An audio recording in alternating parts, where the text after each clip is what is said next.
Joining us now is Council of Economic Advisors Chair Jared Bernstein. Jared, welcome.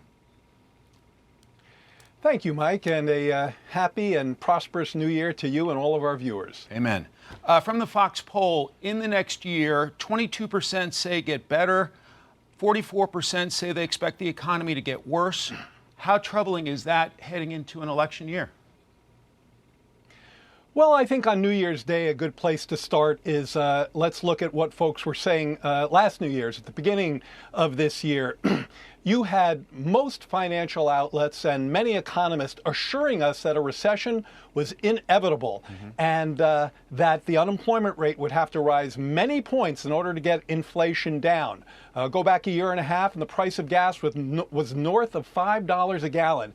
Today, as I sit and talk to you on New Year's Eve day, there is no recession. Unemployment has been below 4% for 22 months in a row. Price of gas this morning was $3.11 on average across the nation and below $3 a gallon in 28 states. Now, this combination of lowering inflation, and inflation is on a solid glide path back to its pre-pandemic rate, this combination of tight labor markets and easing prices has led to real wage gains. On a yearly basis, wages for mid-level workers have been beating prices for 9 months in a row. That's a trend, Mike, not a blip. Now, you reasonably ask, why isn't that reaching more Americans? Well, if we look at our two most closely watched measures of consumer sentiment, consumer confidence, they both rose big time in December. One was up 10%, the other a whopping 14%. Now that's 1 month, that's not yet a trend, but it's certainly suggestive that the measures that this president is taking to help provide support and relief to families like the one he grew up in are working and that people are starting to feel it.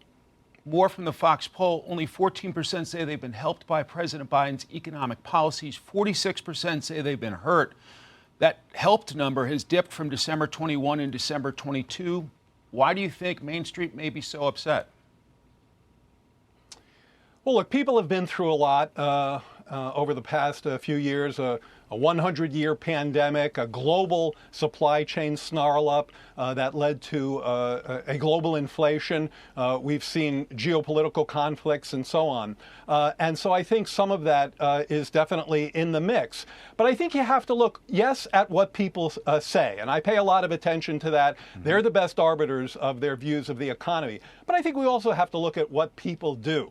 Now, if you look at just the last couple of months, from November 1st to Christmas Eve, we saw spending at restaurants go up 8%. That's less than 2 months. We saw spending on online sales go up 6%. Overall retail spending up 3% in just a couple of months. This has been a very strong Christmas season. Look at entrepreneurship.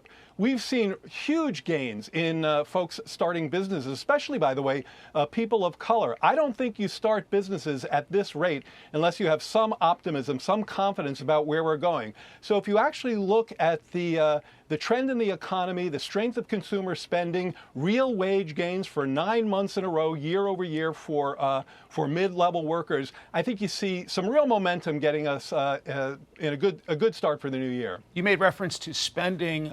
In Lucas's setup piece, there was talk about the ballooning credit card debt in this country. Is that a potential trouble spot down the road? It's obviously something we want to look at, but one of the things we've seen that's been very important is an increase in the net worth or the wealth of not just folks at the top of the scale, but middle and lower income people as well. And in fact, for people in communities of color, we've seen record numbers of increase in wealth. And that's one of the reasons why household balance sheets have actually been in very good shape this time of year. Now, some of what you're calling ballooning is really a return to kind of normal levels of credit card delinquencies or debt levels. But if you actually look at how much it costs people to service their debt, even as interest rates have gone up, they're in quite good shape. And in fact, if you look at after-tax or disposable income, that's up 3.7% over the past year. And that's one of the tailwinds that's helping to support consumer spending. Now remember, we're in an economy that's 70% consumer spending. So with the strong tailwind of this job market behind consumers, with easing inflation coming back to where it was pre-pandemic, with actual lower prices in eggs, TVs, toys, airfares, used cars, that's starting to really make a difference to families. And as I said, some of that is showing up in our consumer confidence measures, especially we saw that this month. Let's be forward-looking as we're about to start a new year. What is the president's plan as it relates to the economy if elected to a second term?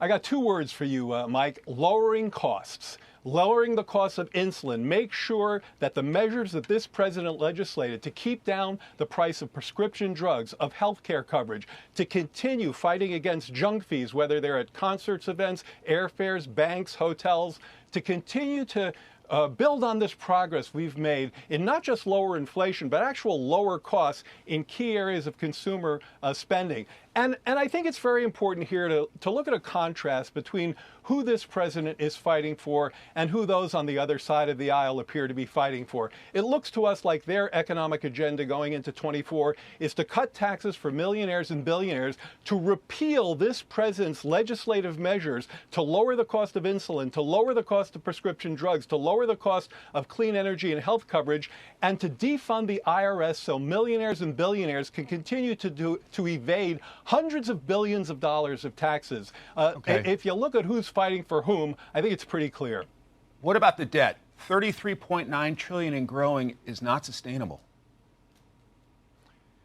Yeah, totally a fair point, and a big issue for the coming year when we will have our budget out in a couple of years, and in a couple of months. And that budget will show continued deficit reduction under this president. Now, look, he has a proposal. I'm talking about our last budget now. He has a proposal to reduce the deficit by $2.5 trillion over 10 years. Now, we can't do that ourselves. We need Congress to work with us. How do we do that? By returning some fairness to the tax code. Nobody under $400,000 would pay a dime more in taxes. But those at the very top, many of whom I just suggested, have been evading hundreds of billions of dollars of taxes. We know Republicans are trying to actually cut back the IRS funding that would help to reduce that tax evasion and close that tax gap. Our idea is to lower the cost. It's not just high-end tax increases. It's to lower the cost of healthcare spending, of prescription drugs, of the cost of insulin, of healthcare coverage. Again, measures that it looks to us like the opposition wants to repeal. So that's going the wrong way. That both raises the budget deficit. We saw that this year in some of their proposals. That raises the budget deficit. It raises costs for middle-class families. It raises costs for seniors. That's not what you'll see in our budget. All right. Jared Bernstein, thanks very much. Happy New Year. I'm Steve Ducey. I'm Brian Kilmeade. And I'm Ainsley Earhart. And click here to subscribe to the Fox News YouTube page to catch our hottest interviews and most compelling analysis.